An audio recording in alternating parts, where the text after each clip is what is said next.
उनसे जुड़े हुए कुछ महत्वपूर्ण तथ्य। तो नोबेल पुरस्कार का इतिहास, ये जो है स्वीडन के वैज्ञानिक अल्फ्रेड नोबेल की वसीयत से के माध्यम से वर्ष 1895 ईस्वी में 5 श्रेणियों में नोबेल पुरस्कार वितरित किए जाते हैं, जिसमें कि नोबेल पुरस्कार नोबेल फाउंडेशन द्वारा रसायन विज्ञान के क्षेत्र में, साहित्य के क्षेत्र में, शांति के क्षेत्र में, भौतिकी के क्षेत्र में, फिजियोलॉजी या चिकित्सा के क्षेत्रों में दिए जाने वाले पुरस्कारों का एक समूह है। अगला देखते हैं, रसायन विज्ञान, साहित्य, शांति, भौतिकी, फिजियोलॉजी या चिकित्सा में पुरस्कार पहली बार 1901 ईस्वी में प्रदान किए गए थे और अर्थशास्त्र का नोबेल पुरस्कार प्रदान करने की शुरुआत जो है 1968 ईस्वी में। तो यहाँ पे जो है 2 क्वेश्चन बन सकता है कि जो है फिजियोलॉजी या चिकित्सा के क्षेत्र में नोबेल पुरस्कार पहली बार कब दिया गया था? तो 1901 ईस्वी में दिया गया था। अर्थशास्त्र के क्षेत्र में कब से शुरुआत किया गया प्रदान किया करना? तो 1968 से जो है चालू किया गया था। तो आगे देखते हैं,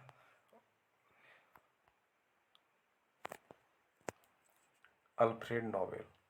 तो उनके बारे में कहा गया है, अल्फ्रेड नोबेल एक वैज्ञानिक थे। उन्होंने लगभग जो है 355 आविष्कार किए थे। उसमें से जो है डायनामाइट का आविष्कार भी शामिल था। उसके बाद है दिसंबर 1896 ईस्वी में उनका मृत्यु से पहले उन्होंने अपनी संपत्ति का एक बड़ा हिस्सा एक ट्रस्ट के लिए सुरक्षित रख दिया और उनकी प्रबल इच्छा थी कि इस पैसे के ब्याज से प्रतिवर्ष उन लोगों को सम्मानित किया जाए जिसका कार्य संपूर्ण मानव जाति के लिए सबसे कल्याणकारी हो।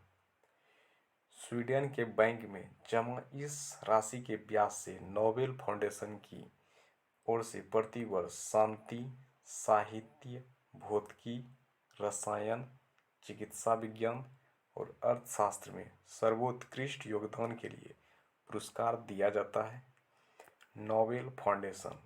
नोबेल फाउंडेशन की स्थापना 29 जून 1900 ईस्वी में हुआ था। नोबेल फाउंडेशन की स्थापना कब हुआ था? 29 जून 1900 ईस्वी में हुआ था, जहां नोबेल पुरस्कारों का आर्थिक रूप से संचालन किया जाता है। नोबेल फाउंडेशन में जो है टोटल 5 लोगों की एक टीम था, जिसका मुखिया स्वीडन की किंग ऑफ काउंसिल की ओर से तय किए जाता है। शेष 4 सदस्य जो है पुरस्कार वितरक संस्थान के ट्रस्टियों की ओर से तय किए जाते हैं। यह पुरस्कार स्वीडन के राजा के हाथों से विजेताओं को दिया जाता है। विजेताओं की घोषणा प्रतिवर्ष अक्टूबर में की जाती है और 10 दिसंबर को अल्फ्रेड नोबेल की पुण्यतिथि पर पुरस्कार प्रदान किए जाते हैं। अगला देखते हैं,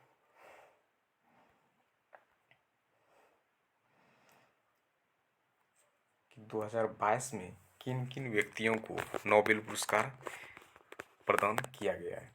तो सबसे पहला देखेंगे रसायन विज्ञान के क्षेत्र में।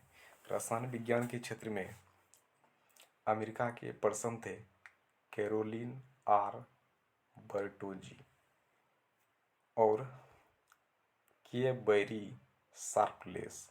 ये 2 पर्सन अमेरिका के थे जिनको कि नोबेल पुरस्कार रसायन के क्षेत्र में दिया गया था। और एक थे डेनमार्क के, कहाँ के? डेनमार्क के मॉर्टेन मेल्डल। इनका योगदान किस क्षेत्र में था? इनका योगदान जो है क्लिक केमिस्ट्री और बायो ऑर्थोगोनल केमिस्ट्री के विकास के लिए दिया गया था। अगला देखते हैं भौतिकी के क्षेत्र में। इसमें जो है एलन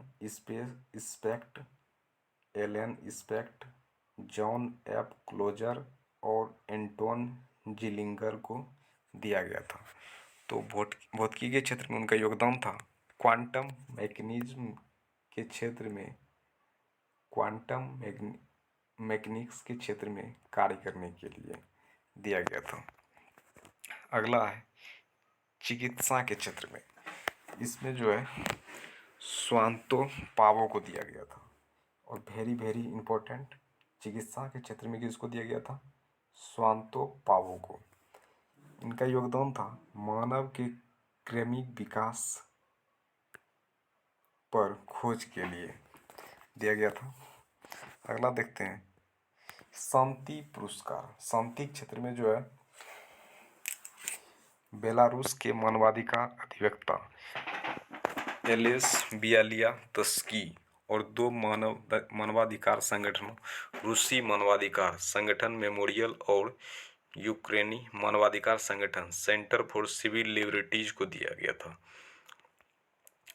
इसमें इनका योगदान था बेलारूस के मानवाधिकार अधिवक्ता एलेस बियालियात्स्की और रूस तथा यूक्रेन के मानवाधिकार संगठन अपने अपने देश में नागरिक समाज के अधिकारों का प्रतिनिधित्व करते हैं और इन्होंने कई वर्षों तक सत्ता की आलोचना के साथ ही नागरिकों के मौलिक अधिकारों की रक्षा करने के अधिकार को बढ़ावा दिया।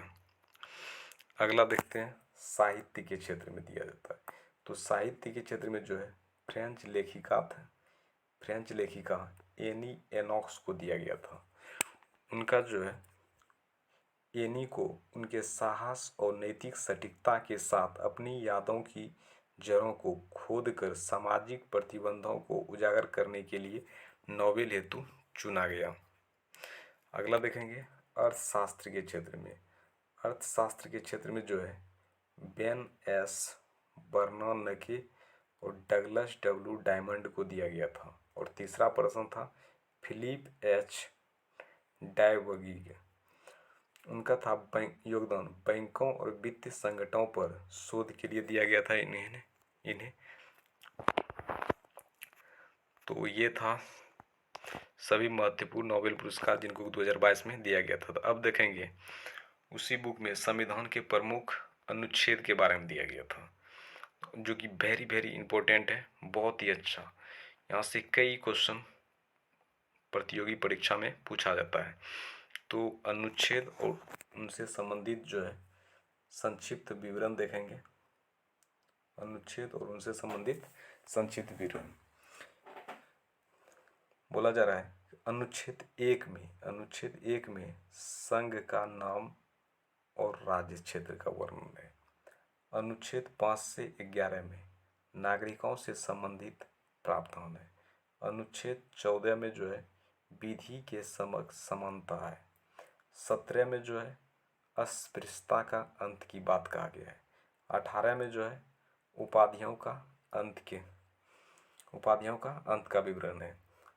अनुच्छेद 1 का ए वाक एवं अभिव्यक्ति की स्वतंत्रता, वाक यानी कि बोलने की स्वतंत्रता की बात कही गई है। अनुच्छेद 21 में जो है प्राण और दैहिक स्वतंत्रता।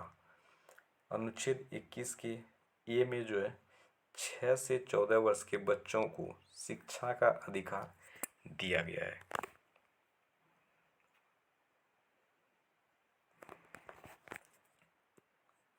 अनुच्छेद 24 में जो है कारखानों में बालकों का नियोजन का प्रतिषेध।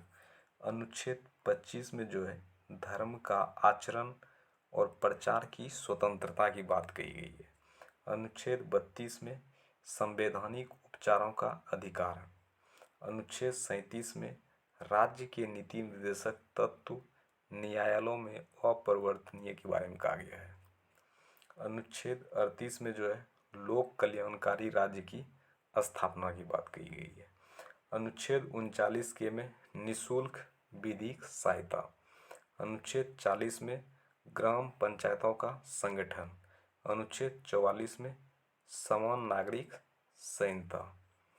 अनुच्छेद 47 में जो है पोषण का अधिकार एवं मादक पदार्थ के बारे में कहा गया है। अगला देखते हैं अनुच्छेद 48 कृषि और पशुपालन संगठन।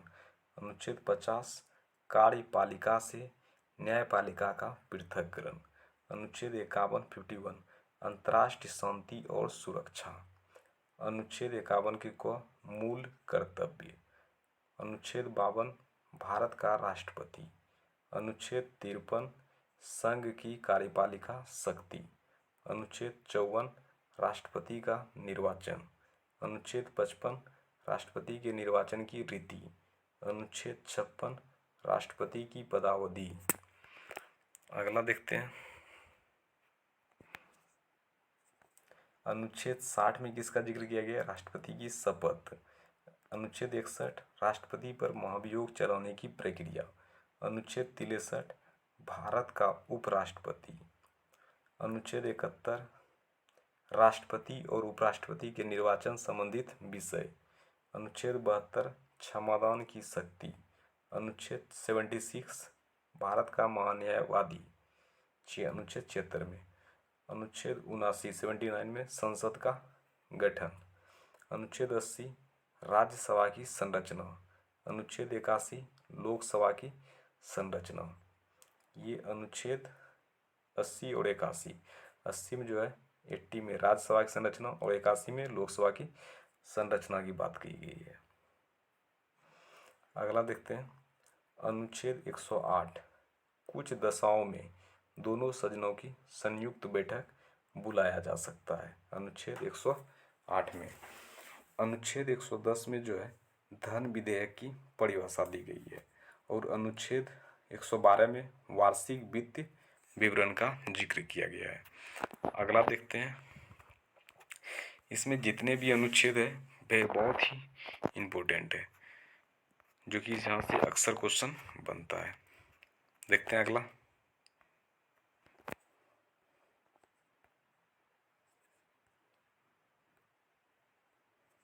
अनुच्छेद 123 संसद की भी शांति काल में राष्ट्रपति की अध्यादेश शक्ति। अनुच्छेद 124 उच्चतम न्यायालय की स्थापना और गठन की बात की गई है। अनुच्छेद 129 में उच्चतम न्यायालय का अभिलेख न्यायालय होना। अनुच्छेद 143 143 उच्चतम न्यायालय से परामर्श करने की राष्ट्रपति की शक्ति। अनुच्छेद 148 भारत का नियंत्रक महालेखा परीक्षक। अनुच्छेद 149 में नियंत्रक महालेखा परीक्षक के कर्तव्य और शक्तियां की जिक्र किए गए। अनुच्छेद 153 में राज्यों की राज्यपाल।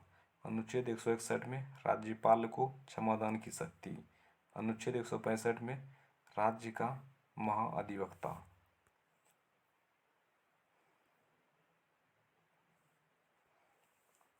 अनुच्छेद 213 विधानमंडल में अध्यादेश प्रख्यापित करने की राज्यपाल की शक्ति। अनुच्छेद 214 में राज्यों के लिए उच्च न्यायालय की बात की गई है। अनुच्छेद 215 में उच्च न्यायालयों का अभिलेख न्यायालय होना। उच्च न्यायालयों का अभिलेख न्यायालय होना। अनुच्छेद 226 में कुछ रीट निकालने के लिए उच्च न्यायालय की शक्ति। अनुच्छेद 246 के इसमें जो है जीएसटी जिक्र का किया गया है।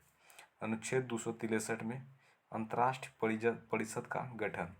अनुच्छेद 266 में संचित निधि। अनुच्छेद 267 में आकस्मिकता निधि।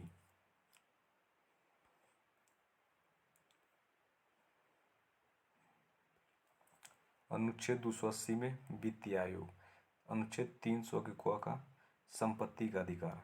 अनुच्छेद 315 में संघ व राज्यों के लिए लोक सेवा आयोग। अनुच्छेद 324 निर्वाचन के अधीक्षण निर्देशन और नियंत्रण का निर्वाचन आयोग में निहित होना। अनुच्छेद 338 अनुसूचित जाति आयोग। अनुच्छेद 338 के ए में जो है अनुसूचित जनजाति आयोग। तो अनुच्छेद 338 में जो है अनुसूचित जाति आयोग और 338 की ये में जो है अनुसूचित जनजाति आयोग, और अनुच्छेद 343 में जो है संघ की राजभाषा, 352 में आपात की उद्घोषणा का प्रभाव। आगे है अनुच्छेद 356, अनुच्छेद 356 राज्य में संवैधानिक तंत्र के विफल हो जाने की दिशाओं में उपबंध। अनुच्छेद 360 वित्तीय आपातकाल के बारे में उपबंध दिया गया 360 में। अनुच्छेद 368 में संविधान का संशोधन करने की संसद की शक्तियां और उसकी प्रक्रिया। तो इस तरह से आज का सीरीज यहीं पे समाप्त करते हैं। मिलते हैं नेक्स्ट वीडियो में, जिसमें कि देखेंगे भारत के वर्तमान राष्ट्रपति, उनसे जुड़ा हुआ महत्वपूर्ण तथ्य और उपराष्ट्रपति। Thank you watching for this video.